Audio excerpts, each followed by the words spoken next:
All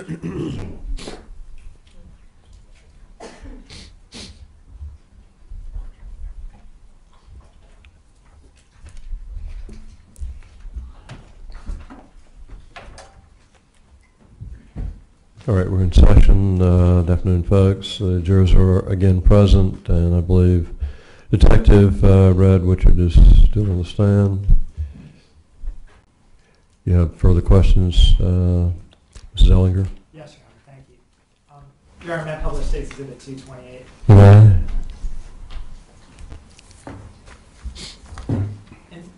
Detective Witcher, when we left off, I think we were proceeding to the barn area, and that's one of those gray squares on States Exhibit 228. Yes, it is. It's right there in that location.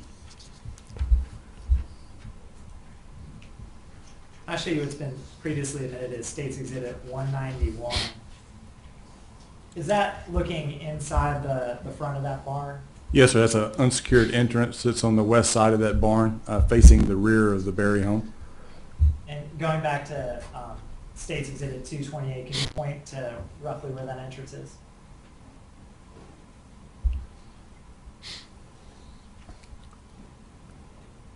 And actually, States Exhibit 192. Is that, again, inside that barn area? Yes, sir. That's inside the same barn, and that'll be facing back south. So once you walk in that unsecured entrance, just turn to your right, and that's your view. And this area on the side of the barn, is that where the machete was found? Yes, sir. The machete and another item as well was recovered in that area. And what was the other item? The other item was a jar of lotion or cream. It was marked secret, was the label on it. It was wrapped in a towel or a small hand towel, and it was shoved into the boards up above where the machete was. And I guess is part of the information that you had acquired from the investigation? Yes, sir. Going back to the States Exhibit 191, we've heard a little bit, and I think saw in the video about this green towel. Could you point out where the green towel is located in this barn? Yes, sir.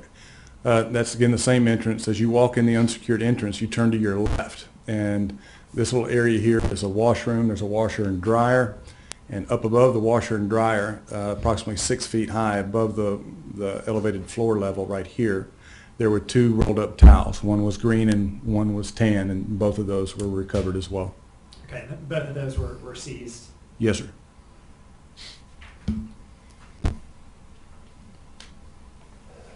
Going back to the States Exhibit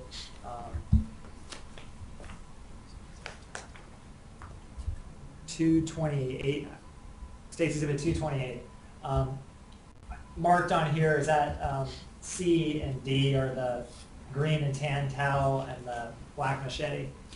Yes, sir. Actually, C, which would be that area right there, that's the location where the machete and that secret lotion wrapped in the towel were recovered, and it was shoved in between those boards.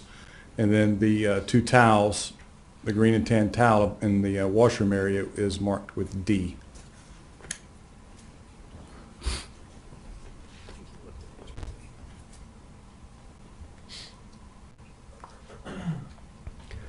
Next to the barn, I guess further south than the barn, there's another building, is that correct?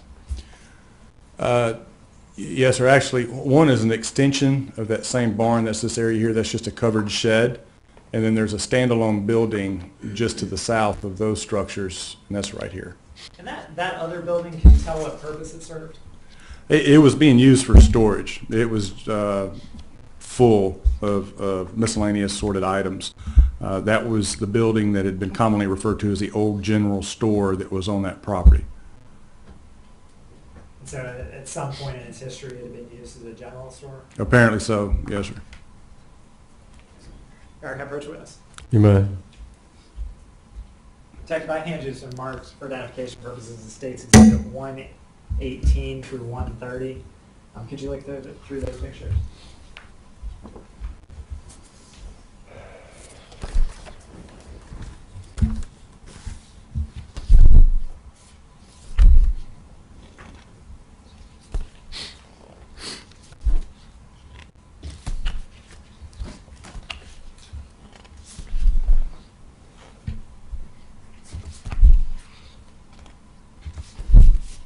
Yes, sir. Are those all pictures that depict the scene as you saw it back on July 24th of 2011? Yes, sir, they are. And they help illustrate your testimony to the jury? Yes, they will. Your Honor, at this time I move to enter State's Exhibit 118 through 130 today. Let me receive. Detective, if I could start out with picture State's Exhibit 124.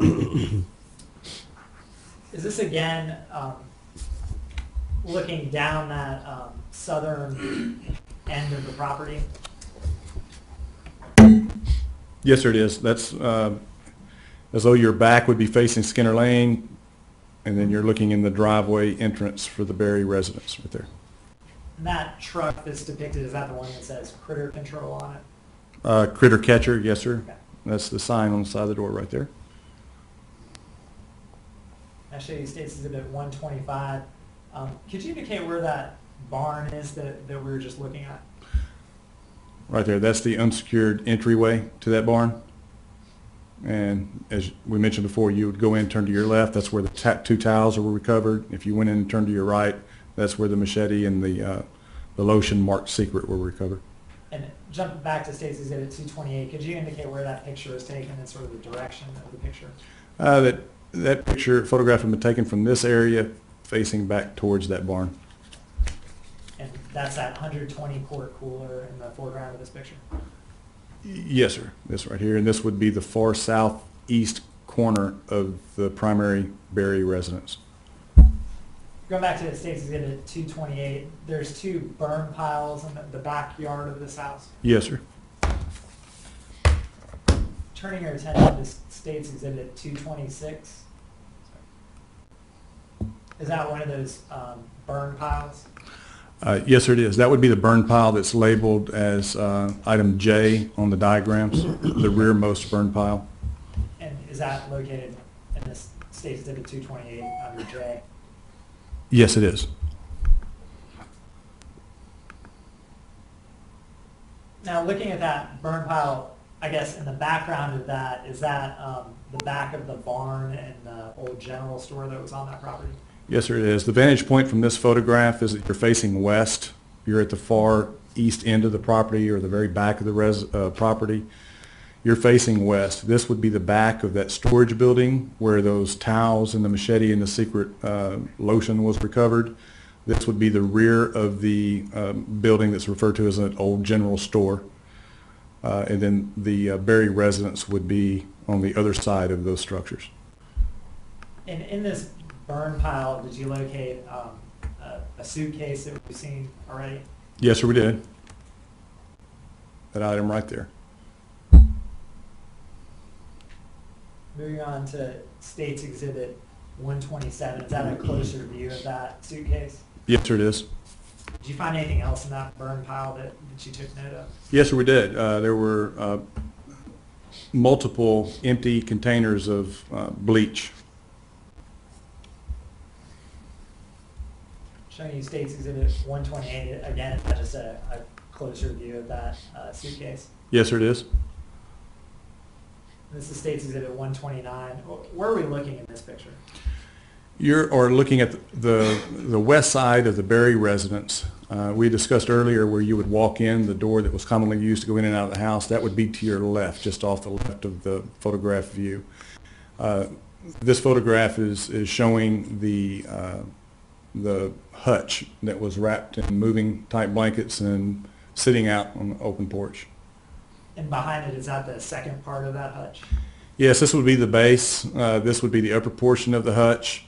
And then right here, I'd reference that third piece. That would be the wrapped top. It was like a marble top that would lay on top of this base. Going back to the State's Exhibit 228, could you just indicate again where this object is located? Yes, sir, it's right there. Letter P? Yes, sir, letter P on the diagram. Right there. Now, we talked about letter J, I guess, which is the burn pile that's, I guess, in the farthest corner of the southeast corner of that property. Yes, sir.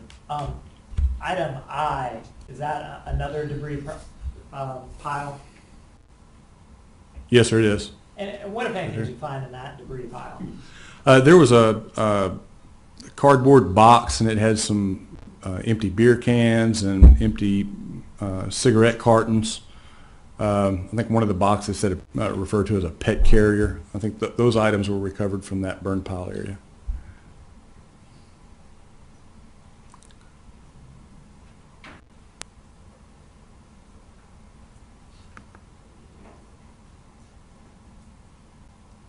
Let me show you States Exhibit 130. Is this just another view of that 120 quart cooler facing that old general store building? Yes, sir, it is.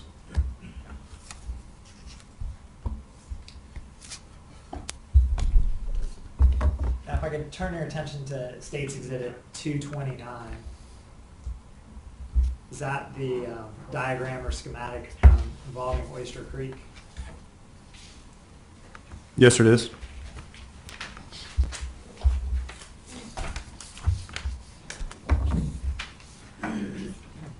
This diagram, you put this diagram together? Yes, I did. And about how far is it from the end, I guess the end of Karen Berry's property to where that boat is found down at the base of that creek? Well, we took a measurement or paced off a measurement at the far southwest corner of the property because there was a pole, a power pole that was right there at the edge of the property. From that point to that boat, it's 196 feet. Obviously, it would be much shorter just walking across the yard and across the street since that boat is directly across from the property. But for measurement purposes, we used that pole at that southwest corner of the property. Did you measure some other distances based off of that pole and another measuring point? Yes, sir, multiple items. And are those listed at the bottom of the page? Yes, sir, those relative measurements are there. The reference point that I'm talking about being that pole would be the ones as R1 for reference point 1. The additional measurements on the right-hand side that's referenced as R2 or reference point 2 are from the southeast corner of the Berry residence. And you paste those off to measure those distances? Well, actually, we use a measuring wheel. Now, across the street, that's where you found the path that leads down to the boat that we saw earlier today? Yes, sir, and that's the pathway indicated right there on the diagram. I'll show you States Exhibit 118. Is this looking, what direction is this looking? You're facing west. You're standing on the edge of Skinner Lane. The Berry property and residence would be to your back, and you're looking down this pathway to where a boat is located at the edge. And going back to States Exhibit 229, could you indicate where that picture was taken? It's pretty small, but it's like you were standing here on the roadway facing down this pathway towards where the boat is located. That pathway on this map, it appears brown. Could you describe its condition? And I'll show you States Exhibit 118 again. Is it just cut grass or what was the... Yeah, it had been somewhat maintained. I mean, it wasn't like a manicured lawn, but it had been cut down so you could come and go from that location. And it was our understanding that Shelton and Dalton kept that down so they could get down to their boat. And Shelton and Dalton are Karen Berry's boys? Yes. And they're, around that time, they were around like 18 and 20 years old? Yes, sir. I'm showing you States Exhibit 119 is after, I guess if you walked through that first picture, is this what you'd see? Yes, sir. There was a series of photos that were taken as you progressed down that pathway just to show what you're looking at from different points along the trail. So as you start moving west down that trail, you keep taking photographs and you can see the boat at the water's edge. I'll show you States Exhibit 120. Again, is that that creek as it appeared that day? Yes, sir, it is. This is States Exhibit 121, which has previously been shown to the jury. On the right side, was there some trash along that path?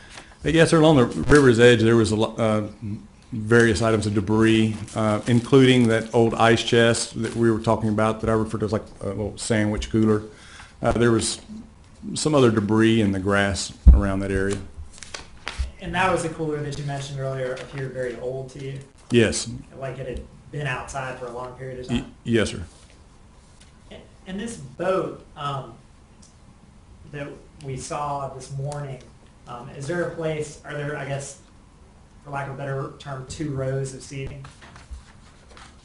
In the boat itself, Yeah, where would people sit if they were sitting? yeah, well, you have the back bench area and then the midship bench area as well. You have a small platform up here for anchoring. If you were to put that 120 quart cooler in that boat, would it take up nearly all the space, I guess, in front of those seating areas? It would take up a good amount of space. It's not a very large boat. It would either take up a good portion of this space here in between the midship seating bench and the rear two seating areas. If you put 3 other coolers in there, it would take up a lot of that space as well. Yes, sir.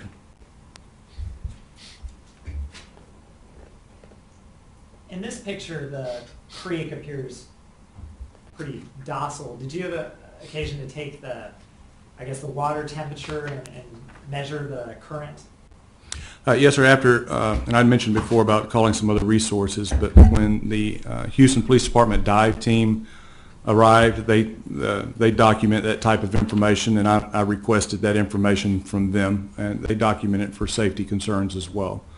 But the current, although it appears very low, was measured at 0.85 knots, and again, it's flowing from southwest to northeast, and then the water temperature ranged from 85 to 90 degrees.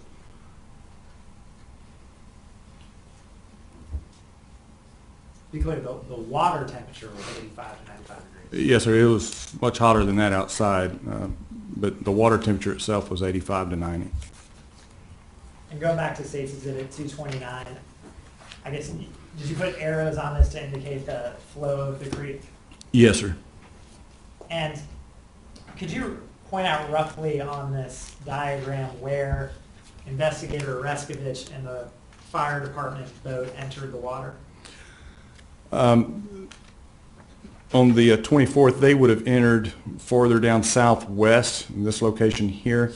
It was outside our view. We stayed at the scene itself, and I say we, myself and Detective Gill and some of the other identification investigators, while Investigator Rescovich and Clark and the Richmond Fire Department traveled upstream, if you would, but farther southwest so they could find a landing to launch the boat. So it would have been down in this area somewhere. If you go northeast, that is downriver, north on this picture, Traveling that way? where does the creek lead to, or what happens in that direction? Well, as the water flows in this portion of the creek from southwest to northeast, if you go up approximately, I measured it 3/10 of a mile, that it passes under a bridge that goes underneath the Skinner Lane, and they have a water gate at that location. But Oyster Creek continues on down to the Gulf. That water gate, are engineers able to close that? Yes, sir. That particular water gate is used to catch debris that's flowing in the water to keep it from entangling underneath the bridge and then stopping up the water flow. So that's the purpose of that water gate. At some point, was a water gate shut to stop this stream or the creek from flowing as fast? Yes, sir. On the 24th, when we realized we needed to search this waterway, we contacted the Richmond Fire Department, and they notified the Gulf Coast Water Authority. That's the managing authority that governs the water flow of this particular creek. So we contacted them and explained to them that we needed to conduct a search of that creek in that area. So they began to close some of the dams that were farther upstream, if you will, down this area to help reduce the current and try to lower the waterfall. But that only has a limited effect, because at some point those dams become full and it overflows, and then you're back to the same situation again. But for the purpose, I guess, of your search on that Sunday and I guess that Monday, the creek was slowed by controlling those dams? Yes, sir.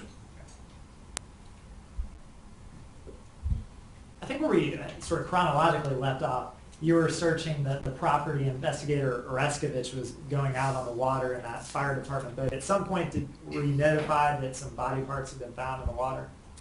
Yes, sir. It was soon after, excuse me, soon after Investigator Rescovich left with the fire department to begin their search.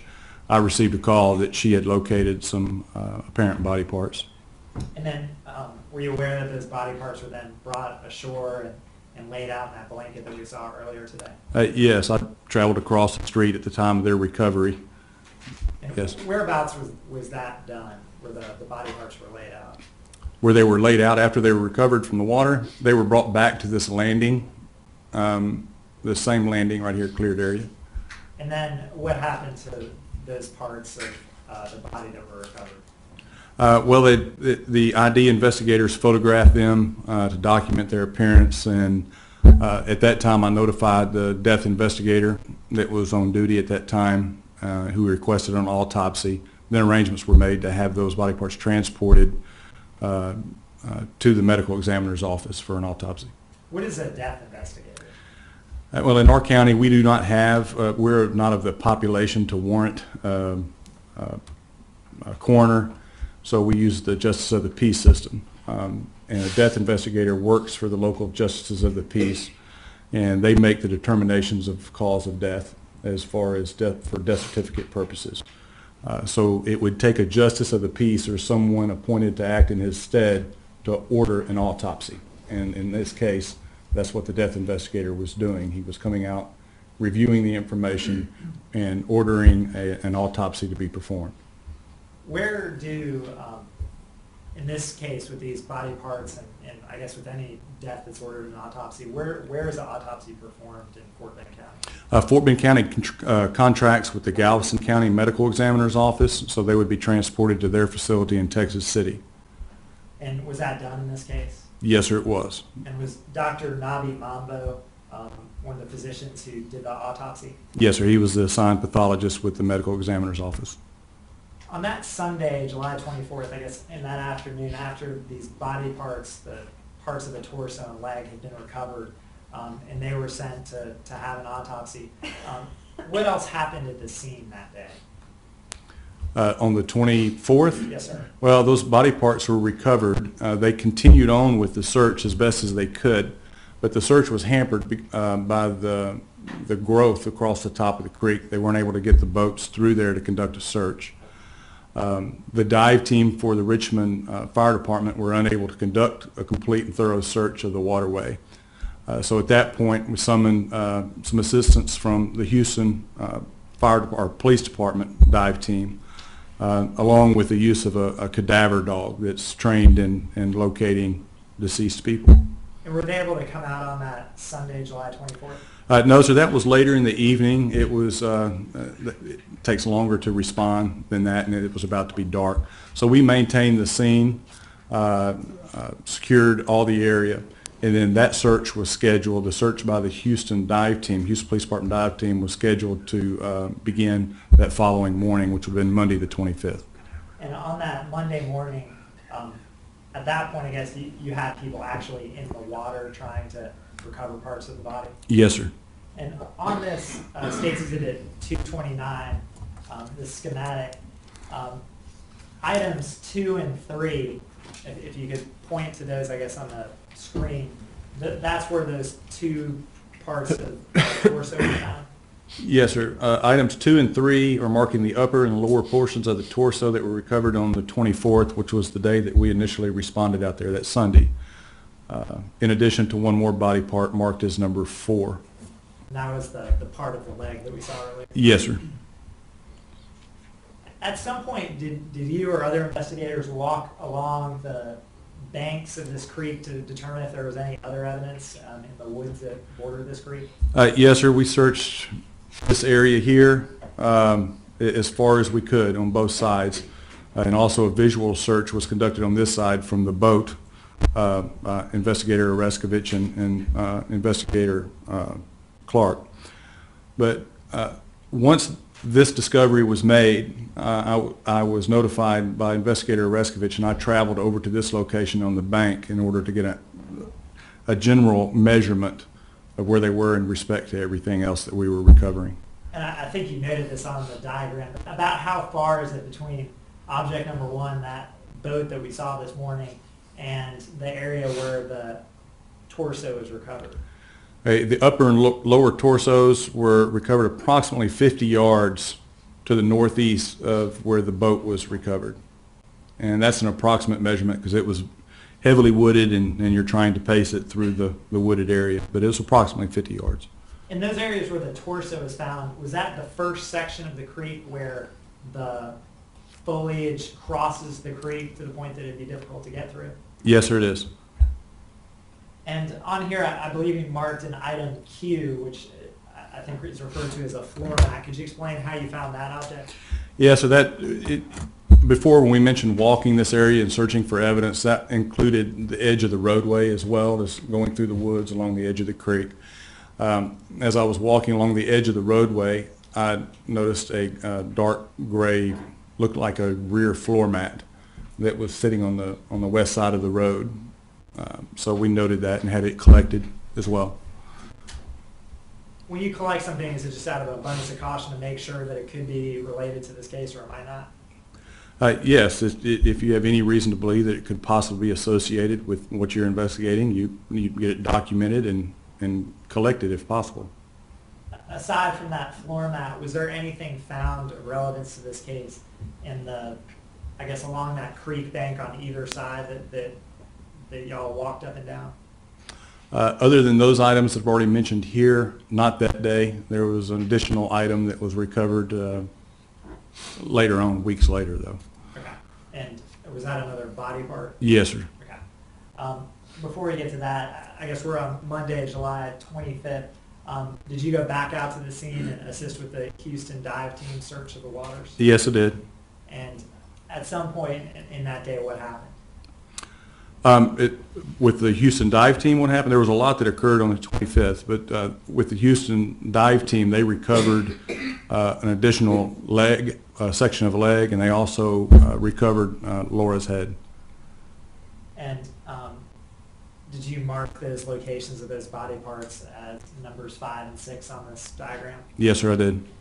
And were those taken out of the water and put on the shore bank, much like they were on the 24th? Yes, sir, they were wrapped in like a cloth type material and brought to the shore.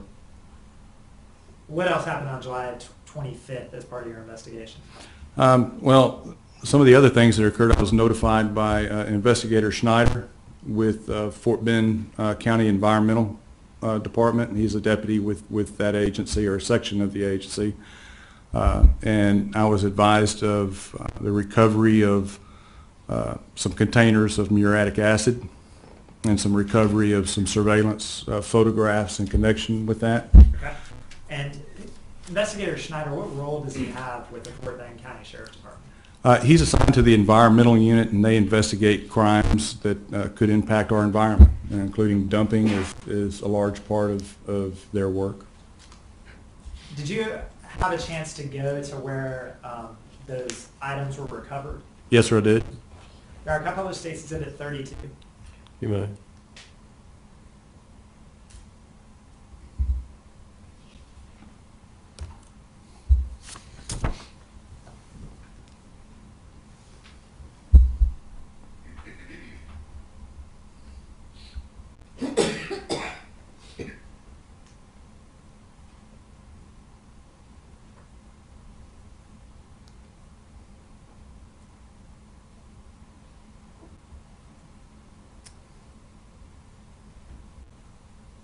Investigator, it's kind of difficult to see, but this place is marked as Karen Berry residence. Is that the Skinner Lane location where Karen Berry lived?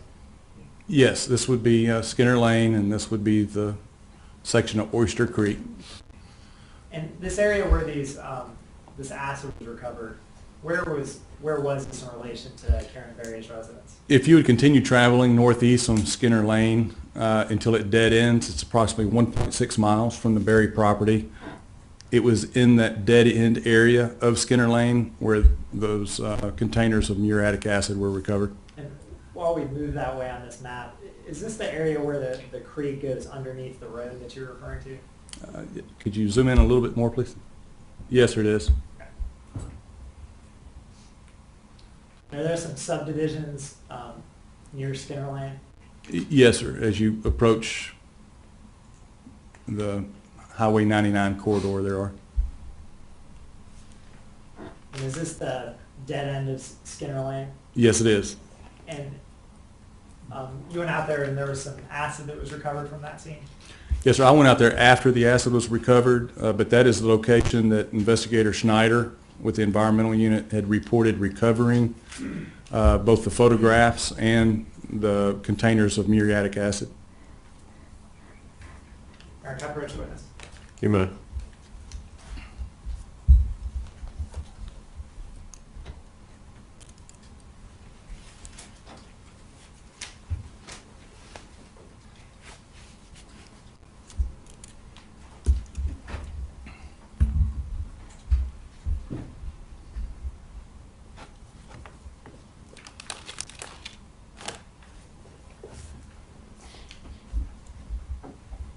Tex, what I hand you is marked for identification purposes as State's Exhibit A242. And could you look inside here? Yes.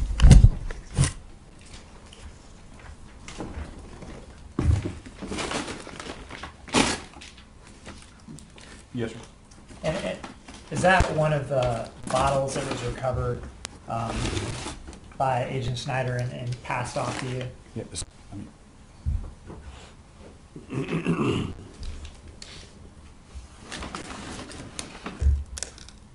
Yes, sir, it is. Your Honor, this time I would move to enter State's Exhibit A242. No, very soon. And you held that up. Is it a bottle of acid?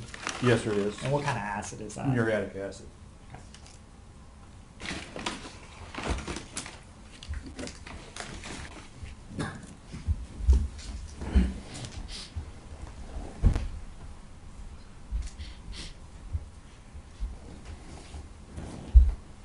On that Monday, July 25th, after those parts of a body were recovered, at this point you had recovered 2 parts of a torso, a part of a leg, and then there was another leg part and a head found on the 25th.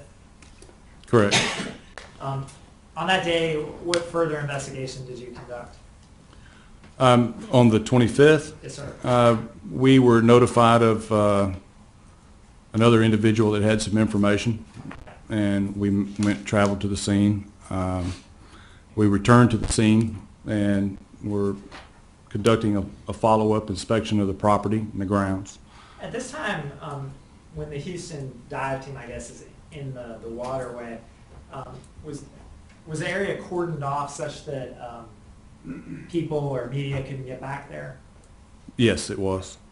And if we go back to State's Exhibit 229, where was the road cordoned off so people couldn't get to this area? Well, this pathway was cordoned off leading down to the creek here, and this area from here down, there was some barbed wire fencing that was up, and no one was allowed in that area as well. There was another open pathway farther down Skinner Lane, and that was cordoned off. And the media were restricted to a vacant lot up in that area. But this area, even on the 25th, as the search continues, this area is still secure and a crime scene log is being kept of who's coming in and who's coming out? Yes, it is.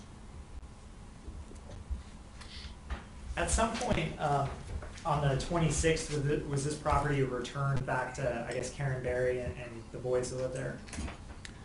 Yes, sir. On the 25th and on the 26th, as your investigation continued, did you note everything that you found on this diagram? Yes, sir. At some point, was your attention drawn to the septic tank on Karen Berry's property? Yes, sir, it was. That would have been on the 26th. And was that based off of information that had been acquired through interviews? Yes, sir. And how did you attempt to inspect, I guess, or know where the septic tank was on the property? Well, on the 26th, we met with Miss Berry again and obtained another consent to search, just to verify that she was continuing to allow access to her property. And that septic tank was located back behind the barn right here in this area.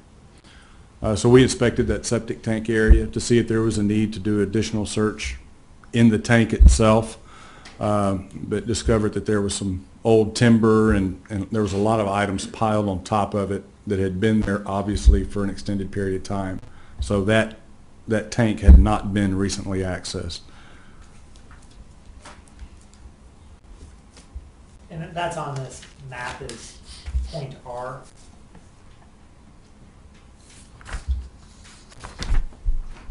On that map, Yes, sir. bear with me. State's Exhibit 229. Yes, on 229, it's R. And then there's another diagram that it has another label, but Okay. on 229, it's R. And then on State's Exhibit 228, it might have a different label. Yes, sir, it's Q. But that's where the septic tank was located on her property. Yes, sir. As your investigation continued, on the 25th, what further investigation did you do? On the 25th, there was some additional investigation that was conducted up at some ATM machines. That was by Detective Latour. And that was Detective Latour from the Raleigh Police Department. Yes, sir.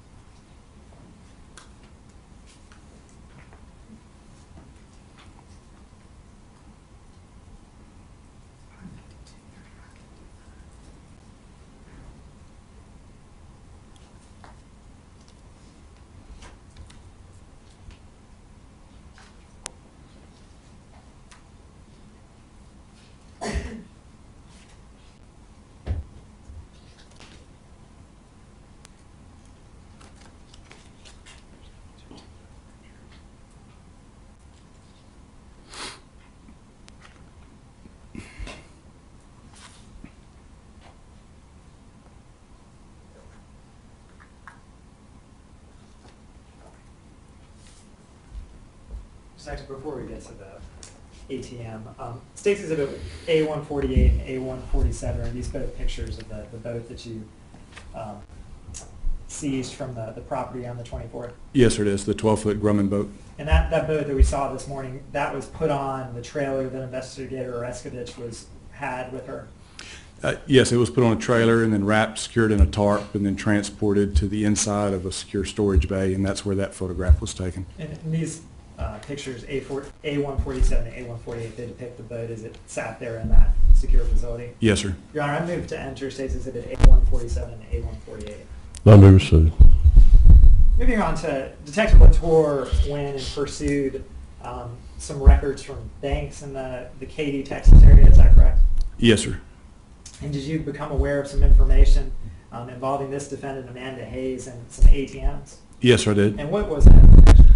There was two ATM transactions that occurred, and this was information that was based on some records that Detective Latour and the Raleigh Police Department had available to them, in addition to information that they had apparently learned from Ms. Karen Berry during an interview. But those transactions occurred on July the 19th of 2011, the first being at 9:37 a.m. The second transaction was the following day, which was July 20th of 2011 at 11:08 a.m. I'll show you what's noted as State's Exhibits 552 and 555 for identification purposes. Are those ATM photographs from the first ATM stop by Ms. Hayes, the defendant? Yes, sir. The one on July 19th of 2011, they're printed at the bottom of the photographs. And do those depict Ms. Hayes at a walk-up ATM? Yes, they do. Okay. I'll show you State's Exhibit 553 and 554. Right. Do those both depict Ms. Hayes at a different ATM? Yes, this ATM is at a bank. It's at a Bank of America located at the intersection of Mason and the Grand Parkway, which is Highway 99, not far from this other location. And she's conducting an ATM transaction at a drive-up ATM. Your Honor, at this time I move to enter State's Exhibits 552 through 555. I move so. All right, I publish this. Yeah.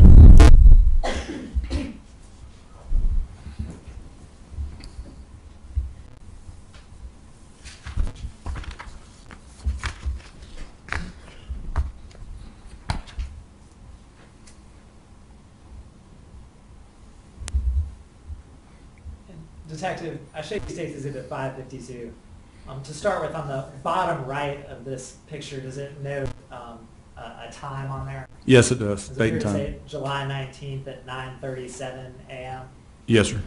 And on the left bottom corner, does it appear to indicate Fry-Grand Yes, sir. ATM? Yes, sir. And Grand is another name for the Grand Parkway, which is Highway 99. And you had some records that showed that Ms. Hayes, the defendant in this case, took out money from this ATM on July 19th at 9:37 a.m.? I was made aware that those records had been obtained by the Raleigh Police Department. Yes, sir. And were you made aware of how much money was taken out by Ms. Hayes at this ATM?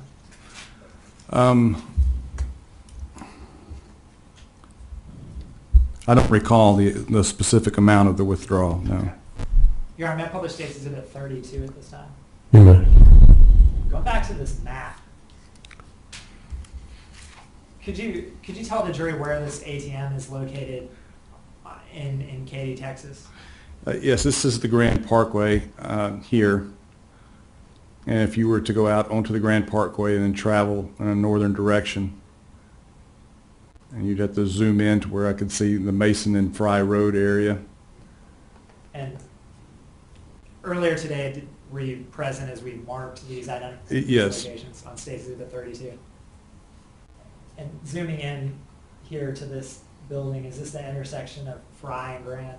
Yes, sir, it is. And This is Fry, and this would be the Grand Parkway. that's, I guess, an ATM right there? Yes, sir. Okay.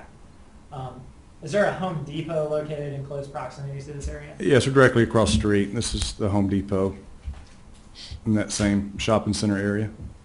And did you become aware that some items that possibly had evidentiary value to you were purchased at that Home Depot on that day? Yes, sir. There were 8 gallons of muriatic acid that were purchased. I believe it was a 32-gallon plastic garbage can, and there were the neoprene long cuff chemical gloves that were purchased at that Home Depot. And did that information also include a video that showed Grant Hayes actually purchasing the items? Yes, it had a video of Grant Hayes making a purchase of those items. And that occurred after this ATM withdrawal had occurred seemingly across the street? Yes, specifically the checkout time at the Home Depot was 47 minutes after the ATM withdrawal was made by Amanda right here. And then, going back to State's Exhibit 552,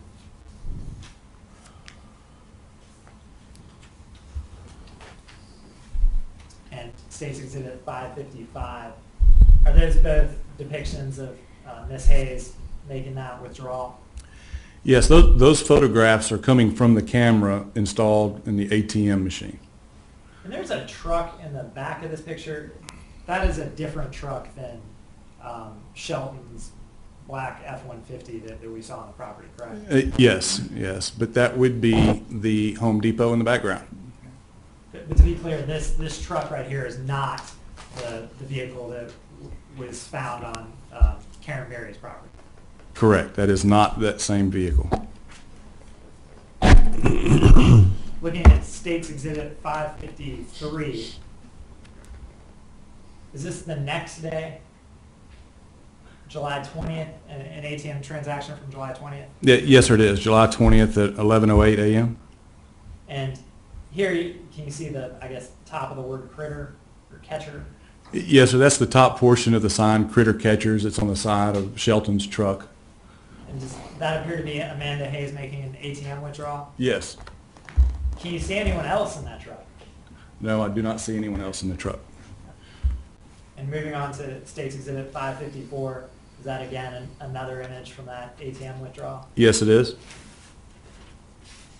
That was at 11:09 a.m. on July 20th. Yes, and that second photograph, I believe the first one is 11:08.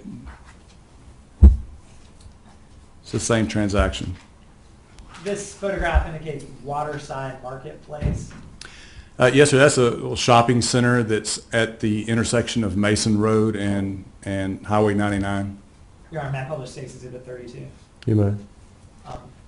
Where is that in relation to this Home Depot and ATM? It should be south.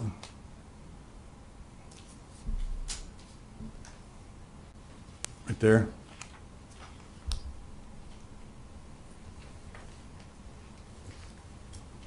It's going to be a Bank of America at that location, the intersection of Mason and Highway 99, or the Grand Parkway. So this road that we see going north-south intersects with Grand Parkway, which travels east-west, and there's an ATM around that location? Yes, sir. And that's where that ATM was located? Yes, sir. And to be clear, that ATM is closer to Karen Berry's residence than the other ATM? Yes. And the other ATM is closer to the U-Haul, the Home Depot facility, is that correct? Yes. Additionally, did you have some investigation to determine if there was a U-Haul facility located nearby? Yes, sir. I learned there's multiple U-Haul facilities around, but there was one in particular of interest on I-10, just inside of Harris County. And is that also marked on the State's Exhibit 32? Yes, sir, and that would also be referred to as the Katy area. And is that where this U-Haul location is? Yes, sir.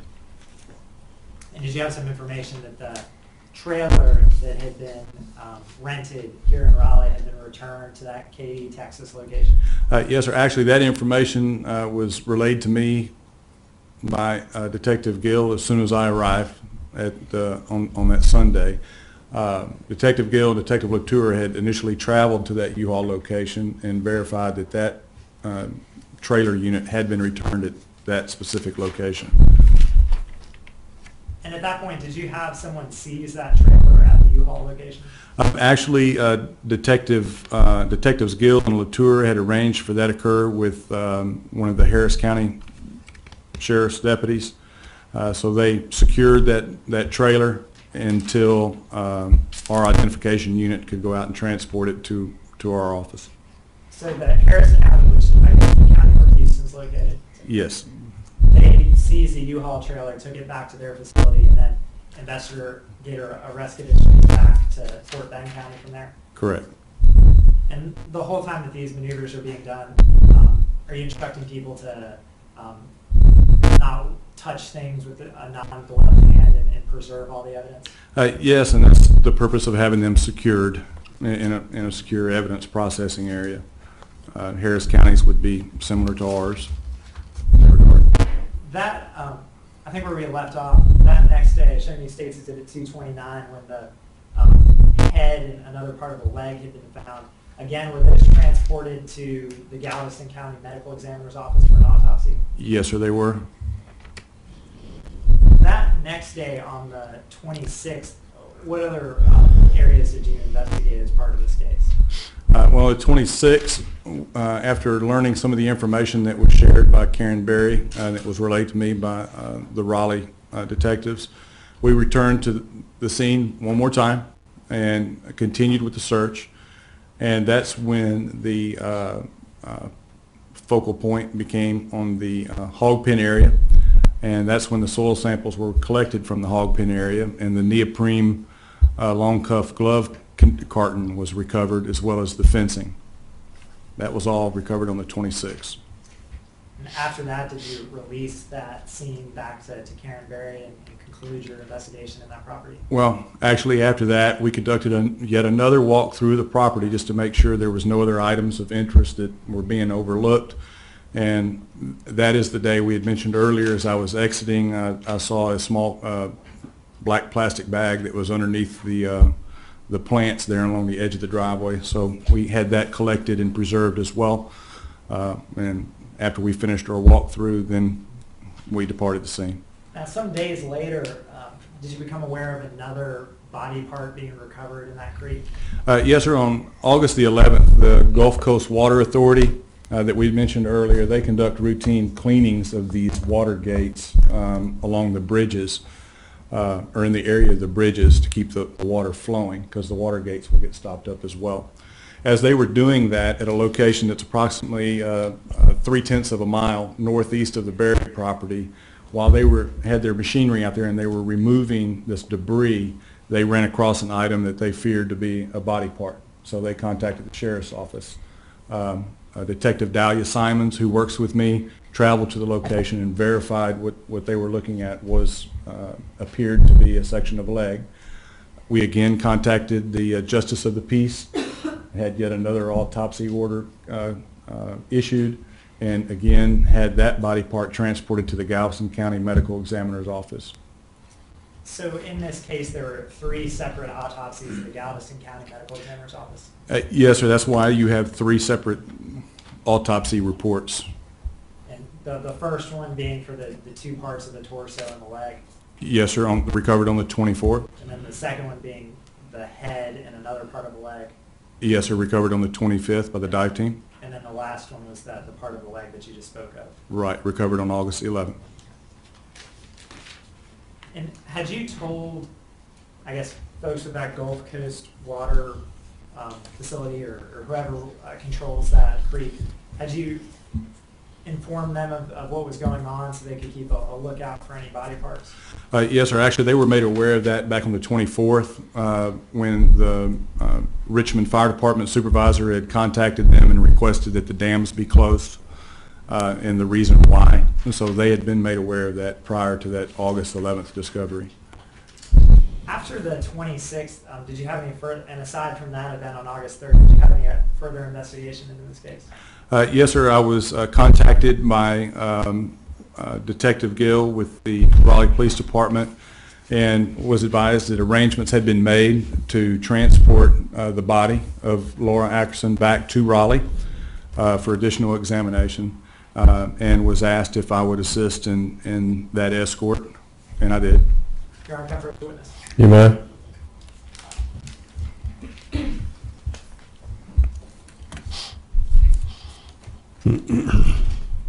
Detective, I have to show you State's Exhibit. It's identified as State's Exhibit 224 through 227. Could you look at those?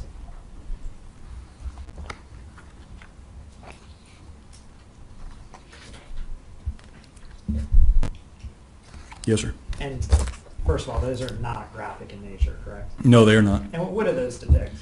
These are photographs that I took at the time of Laura Ackerson being placed into a metal transport casket and then again inside of another transport box container in preparation for flight to Raleigh. And do those pictures depict the measures that were taken to ensure that the parts of the body as they arrived in North Carolina were undisturbed from when they left the medical examiner's office in Texas? Yes, sir, they do. Your Honor, this time I move to enter State's Exhibit 224 to 227. Oh, I'll be received. May I publish State's Exhibit 224? You may. Detective Richard, what does this depict in this picture? That's the top of the metal transport casket, and you can see that it's inside this cardboard shipping container. At this point, Laura has already been placed inside the transport casket. The top has been sealed with metal screws, and I'd placed evidence tape on the edge of the container, the opening of the container, signed, initial, and timed and dated each one.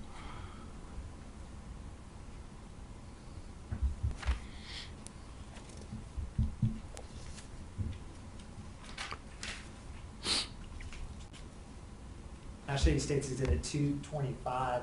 Is that, I guess, tape that you put on the outside of the container to make sure that when it was received in North Carolina, nothing had been changed? Yes, it is. I'll show you State's Exhibit 226. Is that the outside covering of that casket or box? Yes, it is. The metal transport casket is inside that cardboard shipping box. State's Exhibit 227, is that, I guess, the company and the information to accompany that box back to North Carolina? Yes. Okay. After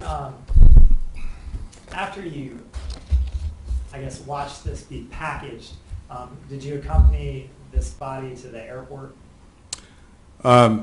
Yes, I identified the individual that was going to be driving her that they had been contracted with by Raleigh authorities. Identified him. He worked for the transport company. Searched his vehicle to make sure that there was no other containers or persons in that vehicle with him. And then I maintained a visual of Laura being placed into that transport vehicle and then stayed with them all the way until they arrived at the airport. And eventually, did you see that loaded onto an airplane to return her back home? Yes, I stayed with that box until it was loaded onto a Continental aircraft, and they were airborne. And at any point during this process, did anyone touch the remains or affect them anyway, such that when the medical examiner's office in North Carolina got them, it should be any different than how they left the medical examiner's office in Galveston? No, sir. After this procedure is completed, did you have any further investigation in this case? No, sir, I did not.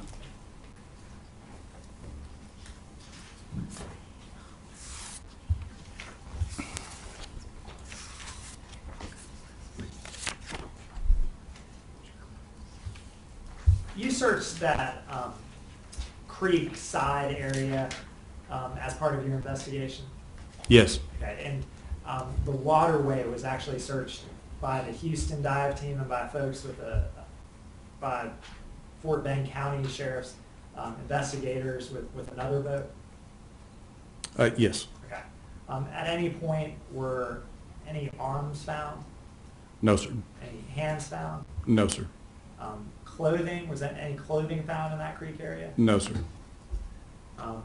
Was a cell phone found or a recorder found? No, sir. Or a purse? No.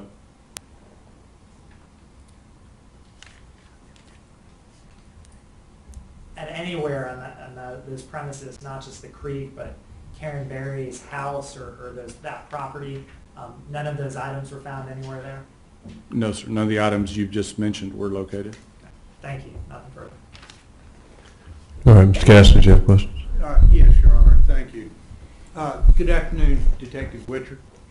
Let me, if I may, talk to you about that John boat, and if I could have, if Mr. Zellinger would be kind enough to put on the screen what I recall is Exhibit A-147.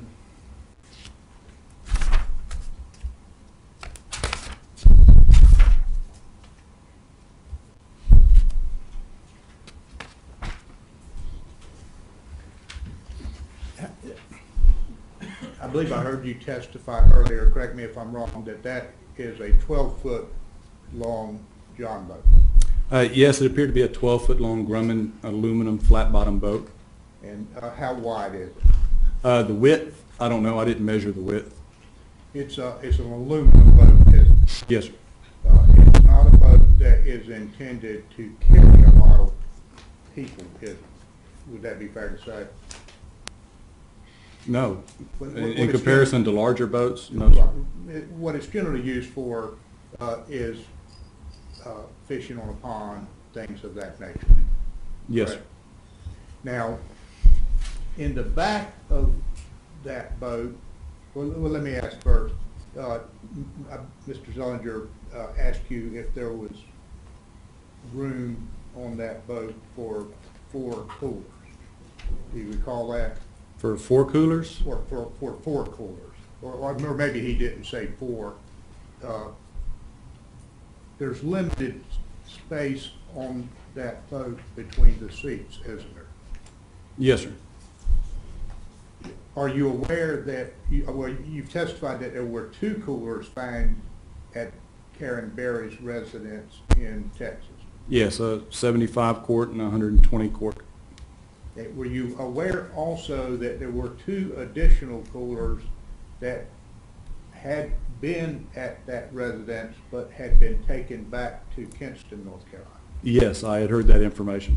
So there ultimately 4 large coolers were in Texas at some point in time, correct? Yes. There's not room on that boat for 4 large coolers and 2 adults, is there? Yes.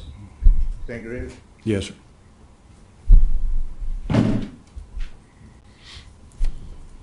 Well, as I'm looking at the boat, I see 2 seats. Yes, sir. Am I correct? Right. Between the 2 seats, how much space do we have? Oh, I'd give an estimate, 3 feet. And in front of the first seat, how much room do we have? A little less, maybe 2.5.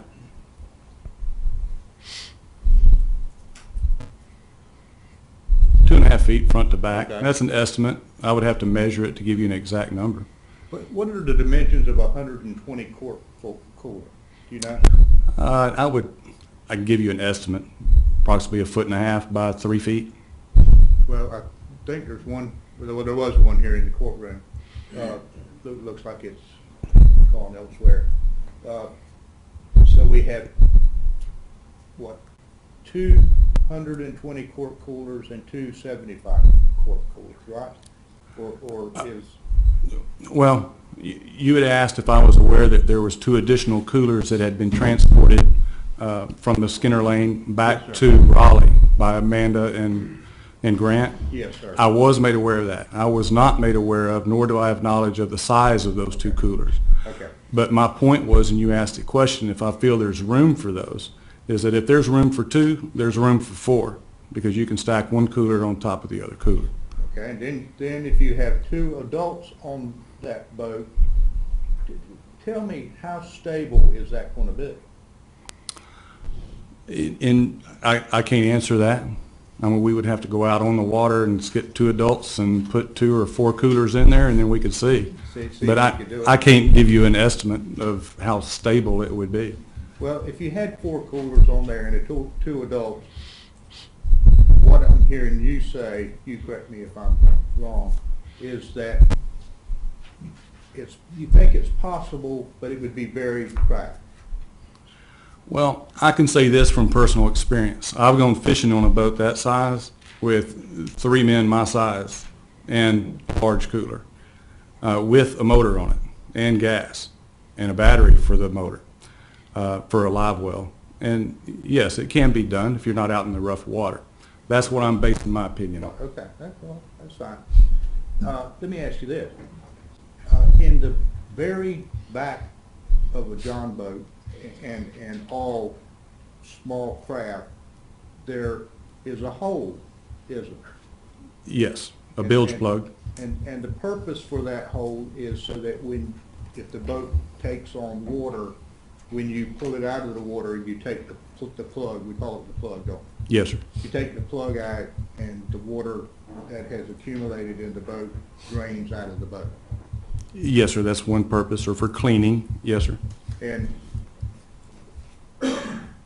when the boat is pulled out of the water and left up on the bank or the shore or the bank of the creek, as this one had been, that's the time when you pull the plug out of the back of the boat, isn't it? Yes, sir. Because you want all the water to drain out so that the next time you use it, it doesn't have water in it. Well, it would be a twofold reason. If you did have water in the boat, I would pull the plug. As being a boat owner, I would pull the plug so the water would run out. The other reason would be if I'm going to leave it stored on the side of the bank, I don't want it to fill up with water from the rain. So I would pull it so that the water could drain out from the rain. So you want to get, when you launch the boat again, you don't want any water in there, do you? Right. Now, if the boat is launched without putting that plug back in before it gets back into water, you got a problem, don't you? Yes. And do you recall, of course, we were all, I think, downstairs just a little while ago looking at this boat. Do you recall seeing that the plug in this John boat was tied to a rope and was actually plugged into the hole, the drain out of the back of the boat? Are you talking about when you just went downstairs and Yes, viewed sir, it when we went today? downstairs. I mean, how it appeared today? Yes, sir. I can't answer that, sir. I didn't approach the boat. I was standing back unless I was called on for some reason. May I approach witness, Your Honor? All right.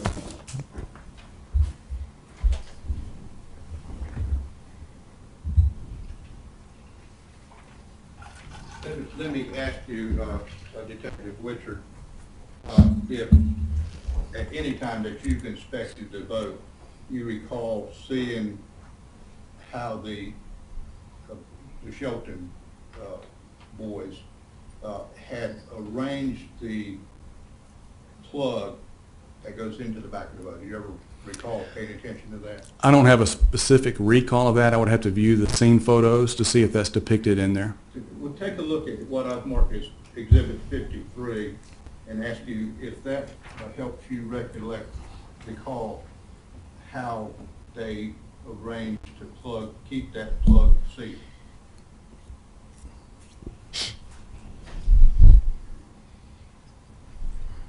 Okay, I don't recognize this photo, and no, it does not help me with that recollection. I'm not sure when this photo would have been taken in comparison to the recovery of the boat back on July 24th of 2011. Do you recall that there was an anchor back there? I recall a mushroom-style anchor being in the boat.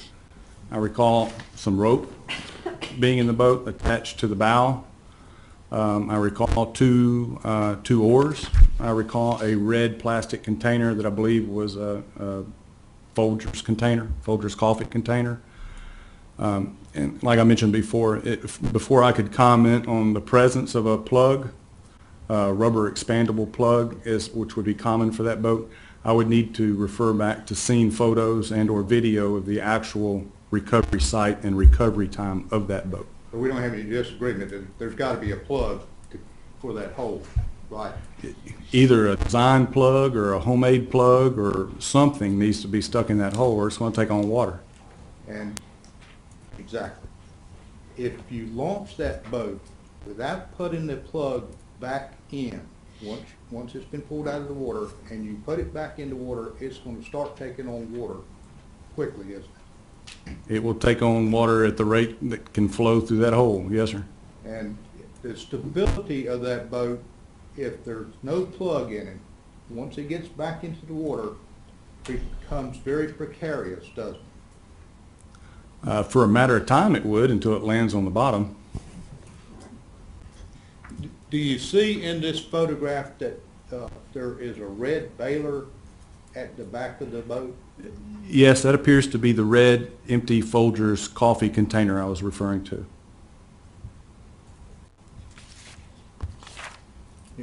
And what the Berry boys had done was to cut something in half to use as a baler, am I right?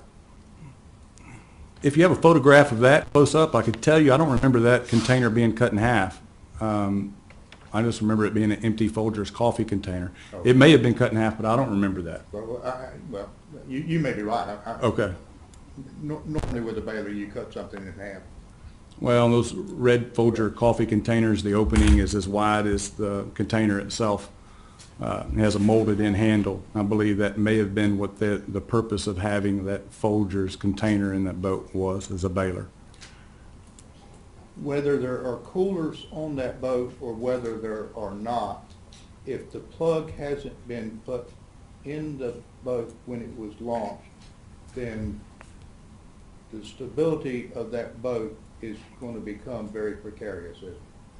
It's going to take on water, yes, sir. And when it takes on water, that water is going to come in through the stern, isn't it? Yes. That's where the hole is. And that's where the problem is going to begin, isn't it? It's going to take on water, and in that style boat, it's going to have a ribbed bottom. It's going to flow underneath those seats, and the water will continue to flow all the way up to the front of the boat. So if you're asking, is the back going to go down first or the front going to go down first, I can't answer that. It may take on water evenly if the weight is distributed evenly and go down altogether. But certainly it wouldn't float for long. If you went out with that plug out of that boat, loaded down, you aren't going to be in the water very long at all. Will be a problem, isn't it? Yes, sir.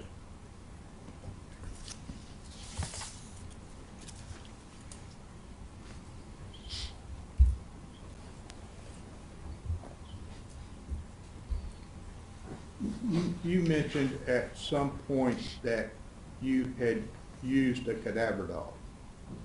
Yes, sir. We called for a cadaver dog. And that is a dog that is it, does it make any difference what breed a cadaver dog is, or can any dog be trained to?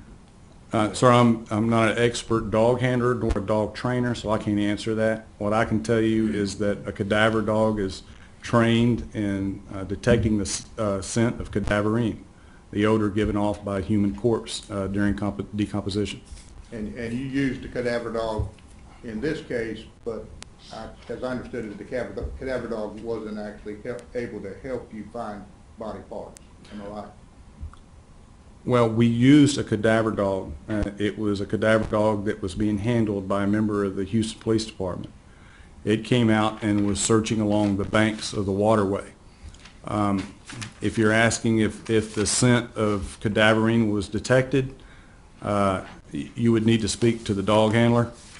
I can tell you that I smelled the scent myself, so I would imagine that the dog should have been able to pick up on the scent as well. You know the scent. Yes. How quickly? When you say the scent, are you talking about the smell of decomposition? Yes, sir.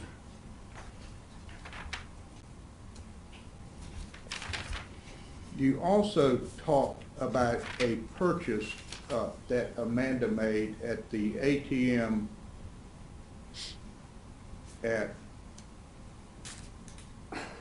on July 19th at 9:37 a.m. Can we bring that photograph up, Mr. Zollinger?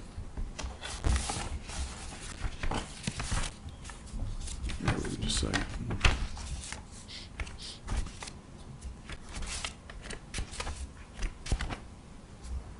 Okay, July 19th at 9:37 a.m.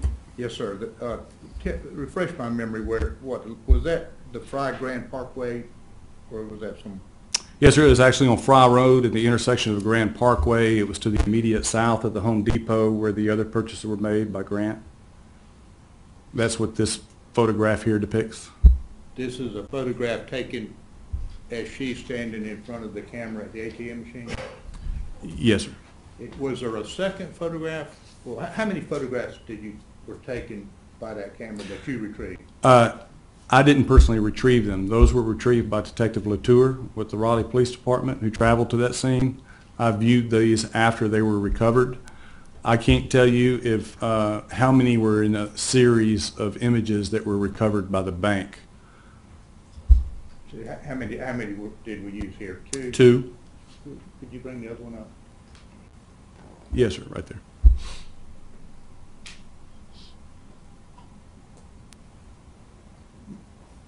Mr. Zellinger asked you some questions about the truck that's in the background. Yes, sir. Do you know who that truck belongs to? Who that truck belongs to? Yes, sir. No, sir, I do not. I know that's not Shelton's truck, though. That's not the truck that has Critter Catcher on. Right. Well, more specifically in this photo, Yes, sir. Shelton's truck also has a tap-out sticker. It's a big emblem that he has in the center of the window on the back of his truck. That one does not.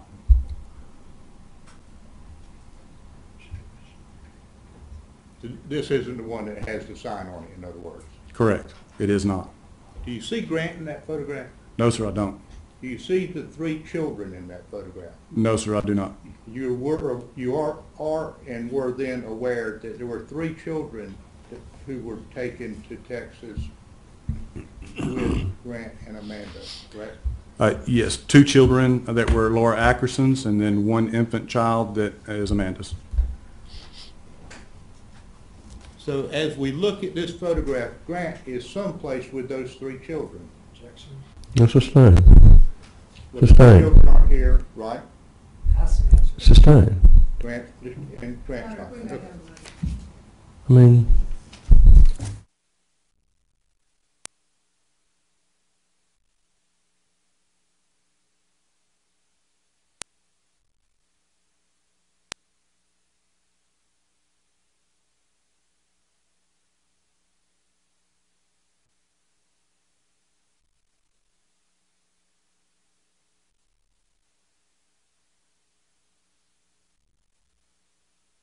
let's look at the other photograph, from July 20th, I think is where I intend to be.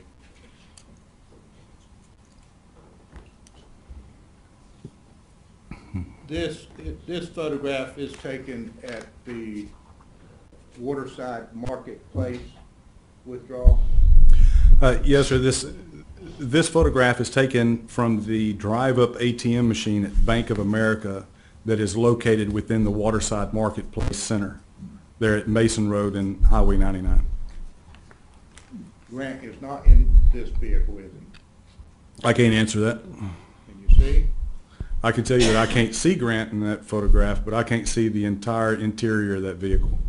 Okay. So you don't know where Grant is in this moment, if he's in the truck or not in the truck? Right. All I can tell you from that photograph, based on that limited information, is that what I'm looking at right there is that that's Amanda making a transaction at that ATM machine. You see any children in that truck? No, sir, I do not.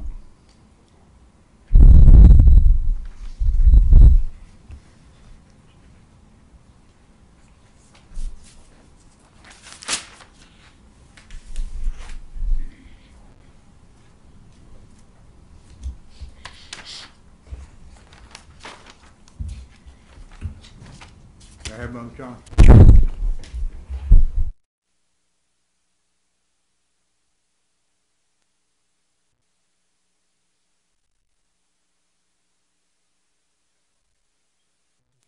Anything else? Have 1 minute, Carol. All right.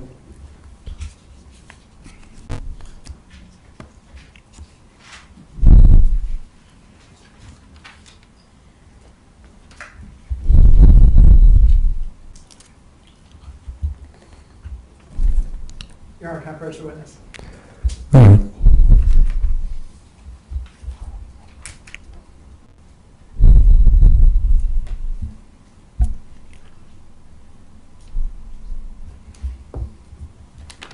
This actually claims you has been marked for identification purposes as State's Exhibit A100. Shortly after that ATM transaction on July 19th that you were just asked about, was there some video acquired from Home Depot? Yes, sir, there was. Or was that some 47 minutes later? The checkout time on the transaction that was made by Grant Hayes at the Home Depot was 47 minutes after the transaction time recorded for Amanda Hayes' withdrawal at the ATM. Your Honor, this time I moved to enter State's Exhibit A100. I've understood. And I published this. You may. How long is it? It should be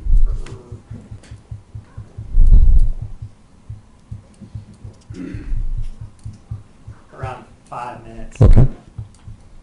I apologize, it's going to take me 1 second to bring it up. Sorry.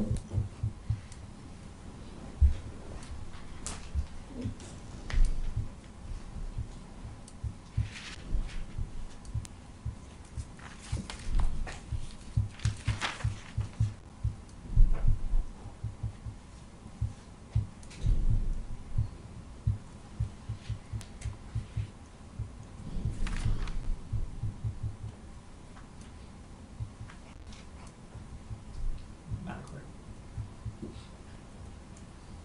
Does this appear to be from January 19th at 10:50 a.m.? Yes, it does.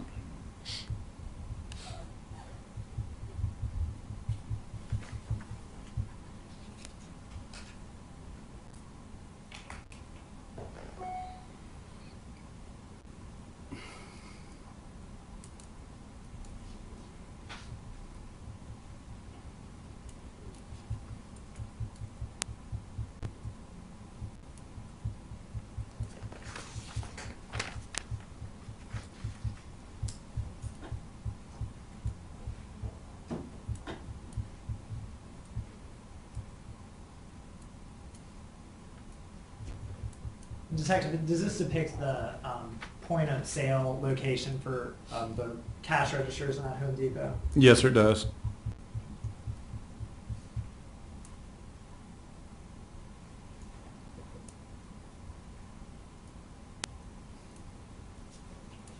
Here at 11:24 and 30 seconds, do you see Grant Hayes walking up with a barrel and what appears to be some of those boxes of muriatic acid? Yes, sir. And one additional item we discovered later through the receipt. And what was that additional item? That was a pair of long cuff neoprene chemical gloves. You're just asking questions about whether you could see the children with Amanda Hayes at the ATM. You see the children with Grant Hayes at 11:24 that day? No, sir, I do not.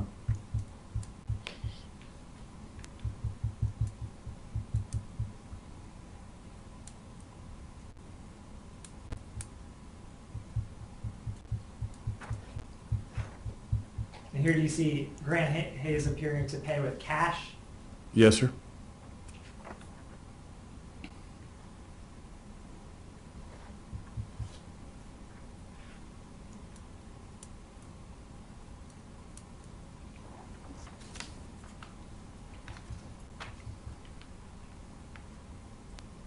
Here at 11:25 and around 30 seconds, do you see him appear to be getting his change?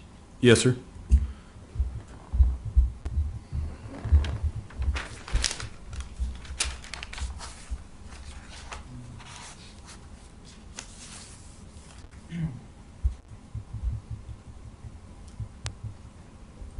Nothing further, Your Honor. All right, anything else? No further questions. Okay, thank you, Mr. Chairman. Stand down. It's about 4 o'clock. Folks, we're going to take about a 10-minute break. Don't discuss case among yourselves. Keep an open mind. Don't form or express any opinion about the governance of the defendant and any matter in controversy. Follow my previous instructions. Take about 10 minutes and then come on back to the jury room and we'll proceed on. Thank you.